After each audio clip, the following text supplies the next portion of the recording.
Welcome to Kartik Nayak TM YouTube channel. Hello everyone, good morning. ಇವತ್ತು time 7:03. ಇವತ್ತು ನಿದ್ದೆಯಿಂದ ಎದ್ದಿರೋ video ಮಾಡಿಲ್ಲ ಅಂತ ಅಂದ್ಕೋಬೇಡಿ. ರಾತ್ರಿ ಮೈಸೂರಿಂದ ಬಂದಾಗ 4:15 ಆಗಿತ್ತು. ಫೋನಲ್ಲಿ ಚಾರ್ಜಿಂಗ್ ಇರಲಿಲ್ಲ, ವಿಡಿಯೋ ಮಾಡೋಕ್ಕಾಗಲಿಲ್ಲ. ಸೊ ಇನ್ನೊಂದು ಫೋನಲ್ಲಿ ಚಾರ್ಜ್ ಇತ್ತು, ಅದರಲ್ಲಿ ಕ್ಯಾಮ್ರಾ ಸರಿ ಇರಲಿಲ್ಲ. ಅದಕ್ಕೆ ಇನ್ನೊಂದು ಫೋನಲ್ಲಿ ಹೊಸ ಮೂವಿ ಲಿಂಕ್ ಶೇರ್ ಆಗಿತ್ತು. ಯಾವುದ್ರಲ್ಲಪ್ಪ ಅಂತ ಕೇಳಿದ್ರೆ ಕನ್ನಡ ಮೂವಿ ರೂಲ್ಸು ಅಂತ ಗೂಗಲಲ್ಲಿ ಹೋಗಿ ಸರ್ಚ್ ಮಾಡಿ ಸಿಗುತ್ತೆ. ಫಸ್ಟ್ ಲಿಂಕ್ಗೆ ಅಲ್ಲೇ ಬರುತ್ತೆ. ಆ ಲಿಂಕಲ್ಲಿ ಪಪ್ಪಿ ಹೊಸ ಮೂವಿ ಈಗ ಮೊನ್ನೆ ರಿಲೀಸ್ ಆಯ್ತಲ್ಲ ಉತ್ತರ ಕರ್ನಾಟಕ ಭಾಷೆದು, ಆ ಮೂವಿ ನೋಡ್ತಾ ಹಂಗೆ ಮಲ್ಗೆ ಇಲ್ಲ. ಸೊ ಮಲ್ಕೊಳ್ಳೋಕ್ಕೂ ಟೈಮ್ ಸಿಗಲಿಲ್ಲ. ಬೆಳಿಗ್ಗೆ ಒಂಚೂರು ಬೇಗನೆ ಬಪ್ಪ ಅಂತ ಹೇಳಿದರು ಮೈಸೂರಿಗೆ. ಸರಿ ಅಂತ ಹೇಳಿ 6 ಗಂಟೆಲೆ ರೆಡಿಯಾಗಿ ಬಂಗಾರನ ನಡಿ ಬಂಗಾರು ಮೈಸೂರಿಗೆ ಹೋಗುವ ಅಂತ ಹೇಳ್ಬಿಟ್ಟು ಸೀದಾ ಮೈಸೂರು ಕಡೆ ಹೊರಟೆ. ಮೈಸೂರಿಗೆ ಹೋಗ್ಬೇಕಾದ್ರೆ ಟೋಲಿಂದ ಮುಂದೆ ಹೋಗ್ತಾ ಇರ್ಬೇಕಾದ್ರೆ ಅನಿಸ್ತು, ನಿನ್ನೆ ನೈಟು ಸರಿಯಾಗಿ ನಿದ್ದೆ ಇಲ್ಲ, ಹೋಗಿದ್ದ ಕೆಲಸನೂ ಆಗಲಿಲ್ಲ. ಏನು ಕೆಲಸ ಅಂತ ಕೇಳಬೇಡಿ, ಹೇಳೋಕ್ಕಾಗಲ್ಲ.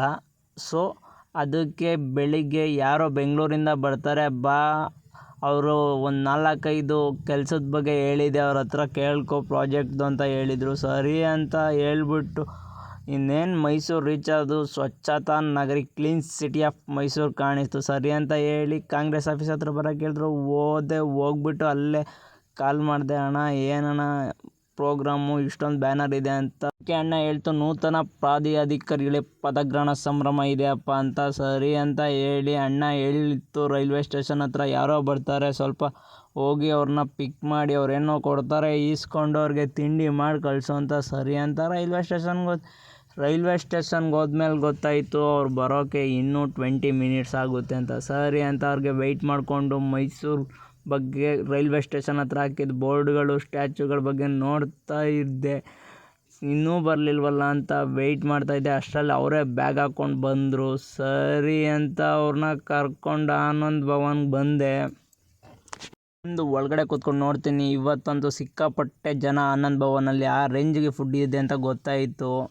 ಅವ್ರಿಗೂ ತಿಂಡಿ ಮಾಡಿಸಿ ನಾನು ತಿಂಡಿ ಮಾಡ್ಕೊಂಡು ಮತ್ತೆ ಅವ್ರನ್ನ ರೈಲ್ವೆ ಸ್ಟೇಷನ್ಗೆ ಡ್ರಾಪ್ ಆಗ್ತಾಯಿದ್ದೆ. ಎಲ್ಲಿಗೆ ಹೋಗ್ಬೇಕಂತ ಕೇಳಿದೆ. ಅವರು ಶಿವಮೊಗ್ಗಕ್ಕೆ ಹೋಗ್ಬೇಕಪ್ಪ ಅಂದರು. 10:15 ಟ್ರೈನ್ ಇದೆ ಅಂತ ಹೇಳಿದೆ, ಶಿವಮೊಗ್ಗ ಎಕ್ಸ್ಪ್ರೆಸ್ಸು. ಸರಿ ಅಂತ ಅವ್ರನ್ನ 10:15 ಟ್ರೈನ್ ಹತ್ತಿ ಟಾಟಾ ಬೈ ಬೈ ಹೇಳಿ ಈಚೆ ಇದ್ದ ಸ್ಟ್ಯಾಚ್ಯೂಗಳ ಹತ್ರ ಬಂದು ನಿಂತ್ಕೊಂಡು ಇರಪ್ಪ ಒಂದು 10 ನಿಮಿಷ ಕುಂತ್ಕೊಳ್ಳೋ, ಒಂದು ನೈಟ್ ನಿದ್ದೆ ಇಲ್ಲ ಅಂತ ಹಿಂದೆ ನೋಡಿದ್ರೆ ಮಸಾಜ್ ಚೇರ್ಸು. ಸರಿ ಮಸಾಜ್ ಮಾಡಿಸು ಅಂತ ಕೇಳಿದ್ದಕ್ಕೆ ಅವ್ರು 12 ಓಪನ್ ಮಾಡ್ತಾರಂದರು. ಅಯ್ಯೋ ಅಂತ ಕಾರ್ ಹತ್ರ ಬಂದೆ.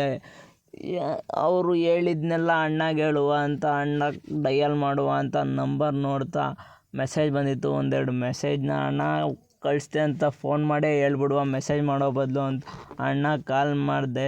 ಸರಿ ಅಂತ ಅಣ್ಣ ಪಿಕ್ ಮಾಡಿ ಏನು ಹೇಳ್ತಿದ್ರು ನನಗೇನು ಮಾತಾಡೋಕ್ಕೆ ಟೈಮೇ ಕೊಡಲಿಲ್ಲ. ಸರಿ ಅಣ್ಣ ಆಯ್ತಣ್ಣ ಅಂತ ಕೇಳಿಸ್ಕೊಂಡು ಇನ್ನೇನು ಏನೋ ಒಂದು ಹೇಳ್ತಾರೆ, ಅದಂತೂ ಕನ್ಫರ್ಮ್ ಆಯಿತು.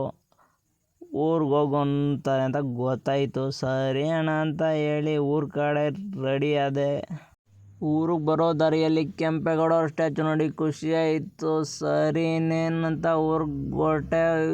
ಊರಿಗೆ ಹೋಗೋಕ್ಕಿಂತ ಮುಂಚೆ ಫೋರಮಲ್ಗೆ ಹೋಗುವ ಅನ್ನಿಸ್ತು. ಆದರೆ ಅಣ್ಣ ಕಳ್ಸೋಕ್ಕಿಂತ ಮುಂಚೆನೇ ಹೇಳಿತ್ತು, ಸೀದಾ ಊರಿಗೆ ಹೋಗು, ಎಲ್ಲಿಗೂ ಹೋಗ್ಬೇಡ, ರಾತ್ರಿ ನಿದ್ದೆ ಮಾಡಿಲ್ಲ, ಎಲ್ಲರೂ ಸೈಡ್ಗೆ ಹಾಕೊಂಡು ನಿದ್ದೆ ಮಾಡಿ ಅಂತ. ಸರಿ ಇಲ್ಲ ಅಣ್ಣ ಊರಿಗೆ ಹೋಗ್ತೀನಿ ಅಂತ ಹೇಳಿ ಬರ್ತಾಯಿದ್ದೆ. ದಾರಿಯಲ್ಲಿ ಬ್ಲಾಗ್ ಮಾಡಿಕೊಂಡು ಇನ್ನೇನು ಕೆಲಸ ಇಲ್ವಲ್ಲ, ಇನ್ನು ನಾಳೆ ನಾಳಿದ್ದಂತೂ ಮೈಸೂರಿಗೆ ಕಳ್ಸಲ್ಲ, ಇಲ್ಲ ಸಂಜೆ ಎಷ್ಟೊತ್ತು ಬರೋಕ್ಕೆ ಹೇಳ್ತಾರೋ ಗೊತ್ತಿಲ್ಲ ಅಂತ.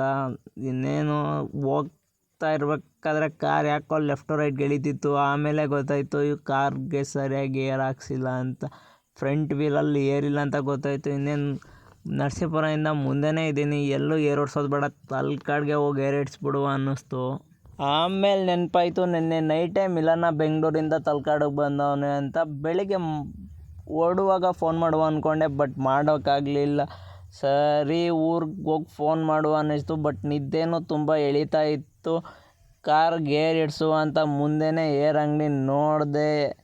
ಎಷ್ಟೊತ್ತು ಕರೀತಾರೋ ಮತ್ತೆ ಗೊತ್ತಾಗಲ್ಲ ಅಂತ ಏರ್ನ ಇಲ್ಲೇ ಇಡಿಸ್ಬಿಡುವ, ಯಾಕೆ ಬೇಕು ಅಂತ ಕಾರ್ನ ಕರೆಕ್ಟಾಗಿ ಪಾರ್ಕ್ ಮಾಡಿ ಏರ್ ಇಡಿಸ್ಬಿಟ್ಟು ನನ್ನ ನೇಮ್ನೇ ನಾನು ಕರೆಕ್ಟಾಗಿ ಝೂಮ್ ಹಾಕಿ ನೋಡಿದೆ. ಬಂದ ತಕ್ಷಣ ಒಳ್ಳೆ ನಿದ್ದೆಗೆ ಹೋಗಿದ್ದೆ. ನಿದ್ದೆ ಮಾಡ್ತಾ ಇರ್ಬೇಕಾದ್ರೆ ಮಿಲನ ಫೋನ್ ಆಗ್ತಾ ಬೆಳಿಗ್ಗೆಯಿಂದ ಯಾಕೆ ಫೋನೇ ಮಾಡಿಲ್ಲ ಅಂತ ಸರಿ ಮನೆ ಹತ್ರ ಬಾ ಅಂದೆ. ನೋಡಿ ಬಂದ ನಮ್ಮ ಸಾರಥಿ ಯಾವ ಥರ ತಿರ್ಗಿಸ್ತವನೆ ಅಂದರೆ ಬಂದಿರೋ ಖುಷಿಗೆ ನಾನು ಹಂಗೆ ವಿಡಿಯೋ ಮಾಡಿಕೊಂಡೆ ಹೋದೆ, ಏನು ಮಾಡ್ತಾನೆ ನೋಡು ಅಂತ. ಹೇಳಪ್ಪ ಅಂದ ತಕ್ಷಣ ಒಂದು ಸ್ಮೈಲ್ ಕೊಟ್ಟ.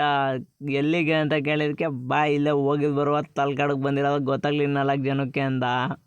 ನಾನು ಸರಿ ನಡಿ ಆಯಿತು ಅಂತ ಹೇಳ್ಬಿಟ್ಟು ಹೆಂಗಿತ್ತು ಬೆಂಗಳೂರು ಜೀವನ ಅಂತ ಕೇಳಿದೆ. ಬೆಂಗಳೂರೇನು ಚೆನ್ನಾಗೇ ಐತೆ ಬತ್ತಿ ಅಂತ ನಾನು ಕೇಳ್ದೆ. ನನ್ನ ಫೇಸ್ ಎಕ್ಸ್ಪ್ರೆಷನ್ ನೋಡಿ ಇವನು ಯಾಕೋ ಬೆಂಗಳೂರು ಕಡೆ ಬರಲ್ಲ ಅಂತ ಹೇಳ್ತಾ ಎಲ್ಲಿಗೆ ಹೋಗುವ ಅಂತ ಕೇಳ್ದೆ. ಎಲ್ಲಿಗಾದರೂ ನಡಿಯಪ್ಪ ನೀನು ಕರ್ಕೊಂಡು ಹೋಗೋ ಜಾಗಕ್ಕೆ ಬರ್ತೀನಿ, ನನಗೂ ಏನು ಕೆಲಸ ಇಲ್ಲ ಅಂತ ಹೇಳ್ದೆ. ನಡಿ ಮೇಲ್ಗಡೆಗೆ ಹೋಗುವ ಅಂದ. ಏನಕ್ಕೆ ಮೇಲ್ಗಡೆಗೆ ಅಂದೆ, ಸುಮ್ಮನೆ ಒಂದು ರೌಂಡ್ ಹೋಗುವ, ಹಂಗೆ ತಲ್ಕಾಡ್ನು ರೌಂಡ್ ಹಾಕ್ದಂಗೆ ಆಗುತ್ತೆ ಅಂತ. ಸರಿ ತಿರ್ಯಾಕಂತ ಹೇಳಿ ಹೋಗುವ, ಏನಾದರೂ ತಿನ್ನುವ ಅಂತ ಅನ್ನಿಸ್ತು.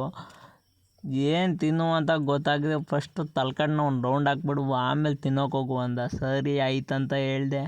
ಹೇಳ್ಬಿಟ್ಟು ಹೋದ ವಿಡಿಯೋದಲ್ಲೇ ನಾನು ಮಿಲನನ ಬಗ್ಗೆ ನಿಮ್ಗೆ ಹೇಳ್ತೀನಿ ಅಂತ ಹೇಳಿದ್ದೆ. ಮಿಲನನ ಬಗ್ಗೆ ಹೆಂಗೆ ಹೇಳೋದು ಅಂದರೆ ಒಂದು ಲೈನಲ್ಲಿ ಹೇಳ್ಬೋದು. ಮಹಾಭಾರತದಲ್ಲಿ ಅರ್ಜುನನ್ ಗೊತ್ತಿತ್ತು ನಾವು ಕೃಷ್ಣನ ಜೊತೆ ಇದ್ದರೆ ಮಾತ್ರ ಯುದ್ಧ ಗೆಲ್ಲಕ್ಕಾಗುತ್ತೆ ಅಂತ. ಆದರೆ ಇವನು ಅರ್ಜುನನ್ ಕ್ಯಾರೆಕ್ಟರ್ ಅಲ್ವೇ ಅಲ್ಲ, ಥರ ಕ್ಯಾರೆಕ್ಟರ್ಪ್ಪ. ಮತ್ತೆ ಅಂತ ಅಂದರೆ ಮಹಾಭಾರತದಲ್ಲಿ ಮತ್ತೊಬ್ಬ ಇರ್ತಾನೆ, ಆತನೇ ಕರ್ಣ. ದುರ್ಯೋಧನ ಸೋಲ್ತಾನೆ ಅಂತ ಗೊತ್ತಿದ್ದು ಅವನ ಸಾಮ್ರಾಜ್ಯದ ಅಂಗಾಧಿಪತಿಯಾಗಿದ್ದಂಥ ಕರ್ಣನ ಕ್ಯಾರೆಕ್ಟ್ರೇ ಇದು. ಯಾಕಂದರೆ ನಾನು ಎಂಥ ಕಷ್ಟದ ಪರಿಸ್ಥಿತಿಗೆ ಹೋದಾಗ್ಲೂ ಇವನು ಬಂದು ನನಗೆ ಸಹಾಯ ಮಾಡಿದ್ದಾನೆ. ಅದಕ್ಕೆ ನಾವು ಈಗ ಗೋಪಿ ಅಂಗಡಿ ಹತ್ರ ಹೋಗಿ ಗೋಪಿ ತಿನ್ನುವಂತ ಬಂದು ಇನ್ನು ಗೋಪಿ ರೆಡಿ ಮಾಡಿ ಇಟ್ಟಿದ್ದ. ಸರಿ ಅಂತ ಅವನಿಗೊಂದು ಹಾಫ್ ನಂಗೊಂದು ಹಾಫ್ ಗೋಪಿ ತಗೊಂಡ್ವು.